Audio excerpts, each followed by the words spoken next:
Included in that new merch is hats, so a little preview for you guys is the That wasn't that bad. That wasn't terrible at all. What is going on, everyone? It's Jacqueline here from Nothing But Tech. Hope you guys are all doing well. Welcome back to another video. In today's video, I have a review of the Samsung Galaxy Note 9.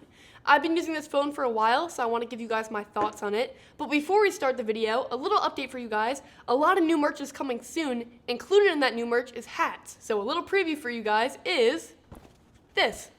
So it's going to come in two colors. This first one is a navy hat with a gold and pink thread, and I'm working with my really good friend Chris on these, so it's awesome. It's got the logo up front, it looks really nice, and then on the back it says Nothing But Tech.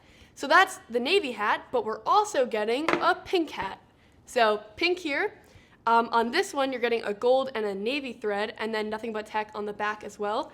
Both these are really awesome. I'm also going to be giving a couple away, so definitely stay tuned for that. Be sure to subscribe if you want that. But super hyped about these and the rest of the merch line, so definitely stay tuned. But let's dive right into this review. Alright, so getting into the review, when I describe the Samsung Galaxy Note 9, I often find myself saying the word best, like best camera, best screen. It just has a lot of the best features on the market. This phone really impressed me. But let's dive into the actual review. So the 6 things that I always look for in a smartphone are the following: the screen, battery life, camera, build, and performance. And then also extras, like little things they don't necessarily need in every phone, but that make the phone unique, because there are a lot of great phones on the market. So I often find that like the extras are what differentiate the phone and make it like a phone for you. So starting out with the build, it's pretty typical Samsung build. You got a glass back and a glass front with metal sandwiched in between. You also have a pretty fingerprint prone build because it is glass. And then you get a really large screen. This is the biggest screen on the Note at 6.4 inches. And really thin bezels, so I love Samsung for doing this. They didn't do a notch, they did thin bezels, and I just think it looks so much better. So I'm really happy that they went that route. Additional things that you will notice about the build is that it comes in this really nice lavender purple. And then it also comes in a really deep blue, which also comes with a different colored S Pen. So speaking of that S Pen, that's another thing with the build. And this also kind of falls into the extras category, but the Samsung Galaxy Note 9 still has an S Pen. So what you can do is it's on the bottom on the right side, you just pop it out. And the S Pen makes the Samsung Galaxy Note 9 really compelling for artists, for people that want to take notes, multitask, etc. I'm not an artist, I'm not that good. I feel like stick figures, as I've said in past videos, are like the top of my artistic ability. But with the Note 9, I find myself often taking off-screen memos of like a restaurant that I want to check out, someone's phone number, stuff like that, simple things where I just pop out the pen and write quickly on the screen and then put it back in. But the Note 9 S Pen also has upgraded features like Bluetooth connectivity, so you can use this to remote control your media playback, to take a photo. It's really useful, especially if you want to prop your phone down and take a low-key selfie or take a wider angle selfie. It works really well. It also charges in the phone, so I haven't ever had an issue with this not staying charged. And don't really worry too much about that because the phone has a massive battery. More on that later. But the S Pen just goes right back into the phone. It has a really satisfying click. And that's that. Right next to the S Pen is one part of the speaker. The Samsung Galaxy Note 9 has stereo speakers, so it's a really good speaker experience. I feel like no one's really talking about it enough. It gets really loud, it's punchy, and it's a really full, like, colorful sound. It's really great. And next to that, you have USB Type-C and a headphone jack. Again, if you like headphone jacks, Samsung stuck to their roots here and included that again. You also get expandable storage, and then the micro SD card slot goes up to 512 gigabytes, so you could potentially get this phone all the way up to 1 terabyte. I don't really need that much storage, but if you do, if you're the type of person that takes like thousands of photos and is doing a lot of like local storage on your phone, it's going to be helpful to have that. I like that they included micro SD card expansion. One thing that I don't love about the build is the fact that there's a Bixby button in a prime spot where you find yourself clicking it like all the time. That's not an ideal situation, and as far as I know right now, there's no way to turn it off like within Samsung software without like a third-party app. And that kind of frustrates me because I feel like Bixby is not, it might have the potential to be good eventually, but right now I just feel like it's not all there. You find yourself waiting like minutes for questions to be answered, if they're even answered. Samsung has a lot of great things about their experience. Bixby is just not one of them. So I would love that not to be in like a prime location where you could touch it all the time. In terms of the other buttons, they're tactile and clicky. And in terms of the rest of the build, you're getting the fingerprint sensor on the back, and you're getting iris scanning and stuff on the front. So that's kind of another extra because you get fingerprint scanning, iris scanning, and face scanning. So 3 biotech ways to get into your phone. And I feel like that's above and beyond, and it's really helpful to have all those options. The fingerprint scanner is a little bit small. So I found myself like having to reach a little bit just because the phone is like so big. Definitely not a complete turn off. You get used to it after like a week or so, but it definitely took me a little bit to get used to. In terms of the cameras, you're getting 2 on the rear, housed in like a little area up top. It looks pretty clean. I'm definitely a fan of the way this phone looks and feels. It's a really premium phone. It is more prone to breaking like most other glass phones because you now have glass on the front and on the back, but nothing too major here. Overall, the build is very, very impressive. Talking a little bit about performance and specs, because I feel like that's another thing about this phone. You're paying $1,000 or like $1,200 plus if you're getting the 512 gigabyte version.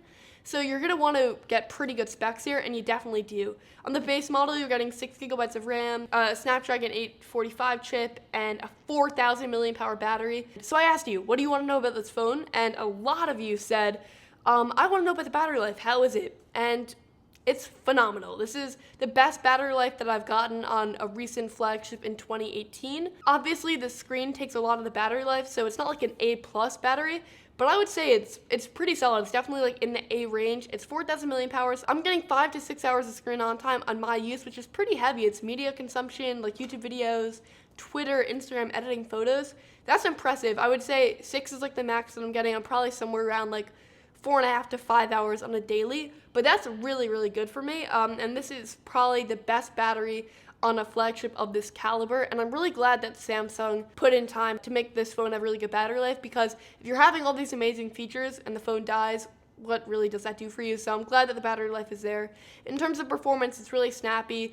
There still is a skin on Android, so it's not the cleanest version. We also don't know when we're going to be getting software updates. But I think it's kind of promising that we'll get the new one. It's just a matter of when. But in terms of the skin, it's not terrible. There is some really cool features and like artificial intelligence built into this phone. For example, you're getting a mode in the camera software where Samsung will like detect what you're shooting, and it will like change the colors and stuff to better fit that. I turn that off because I don't necessarily want Samsung doing that. But something that the phone does do that I really like is it will tell you, hey, you blinked, or hey, the photo is blurry. So that's really good if you're taking a photo with someone and you don't realize. It's really nice to have that feature. I found myself using it, and it's pretty accurate as well. So that's some benefits of the skin. Obviously, the drawbacks I've already mentioned is like Bixby and some maybe slowness over time. We haven't seen that, and this is still a really fast phone, but in the past, we've kind of seen that with certain Samsung phones, so I'm hoping that doesn't happen. All right, so performance and battery life are pretty exceptional in this phone. Another thing that is really good is the camera. So I've already made 2 full camera comparison videos. So if you want to see a bunch of samples and a more in-depth analysis of the cameras on here, you're going to want to check out the links in the description below. I also compared the cameras to the iPhone X, the OnePlus 6, and the Pixel 2 within those videos, so check them out in the description. But the overall story here is that it has really good cameras, probably top 5 or even top 3 on the market right now. If I had to pick any flaws, I would say that the cameras tend to like oversaturate, and sometimes the hue is like a little bit too blue for my taste. And also, I've noticed that with this selfie, even when you turn beauty mode off, it still kind of like looks like you've like airbrushed yourself in a way. But for low light, especially with the variable aperture, you're getting really, really good low light performance. And overall, it's just a really solid camera for video stabilization. It's pretty good 4K, super slow-mo, which allows you to get 960 frames a second. So that's really impressive. A lot of things here are just like the little extras that make the experience better, and the super slow-mo and stuff like that is definitely part of it. You're also getting a telephoto camera so you can get closer to a subject. And overall, like, it's just a really solid camera package. Again, for more samples, check that below. In terms of the screen, it's 6.4 inches, so it's the biggest screen that the Samsung Galaxy Note series has ever had. And when I initially had this phone, in my first impressions video, I was like, hey, it's a big screen, but it's still one-handable phone, and I kind of take that back because it definitely is a two-handable phone. So that's not necessarily a bad thing, but you should note it. Like, if you're a person that loves to use one hand to type and do things and have it easily in your pocket, this is kind of a giant form factor. I have pretty average size hands, and it looks pretty big in my hands, and I found that it's kind of hard to get to all the corners. what I normally do is I hold it in one hand and use my other hand. Not the end of the world, get used to it, but that is something to note. I feel like the screen makes up for it though, because you can do split screen and still have two giant panels. You can use it to draw with the S Pen, take notes. The screen is really vibrant and bright, and the colors are really good, and outside it looks good. It's just a really, really good display overall. And then with the screen, it's also a different aspect ratio. So for this is like not a great thing, but it's what most 2018 phones are doing. So for a lot of content, you're gonna have to punch in or get virtual bezels. Not an ideal situation, but the media consumption experience on this phone otherwise with the speakers is out of this world. It's a really, really good phone for that. All right, so the overall picture here is that the Samsung Galaxy Note 9 is an expensive phone. At $1,000, you gotta really think about, is this the phone for you? But what I would say is if you have $1,000, I can't think of a better way to spend it. The Samsung Galaxy Note 9 excels in so many categories, and it's just a phenomenal phone. Like, you're getting a really good display, you're getting good speakers, good camera, a really good battery life, and an overall really good experience. I can't really find that much that I don't like about this phone. Obviously, Bixby is not ideal, and the skin as a whole is not ideal, and some other build issues that I've already mentioned, like fingerprints and breakage issues. But overall, it's a really good phone. I was really impressed with it. It's definitely going to be one of the phones that I really enjoy for a long time. Let me know what you think of the Samsung Galaxy Note 9 with a comment below.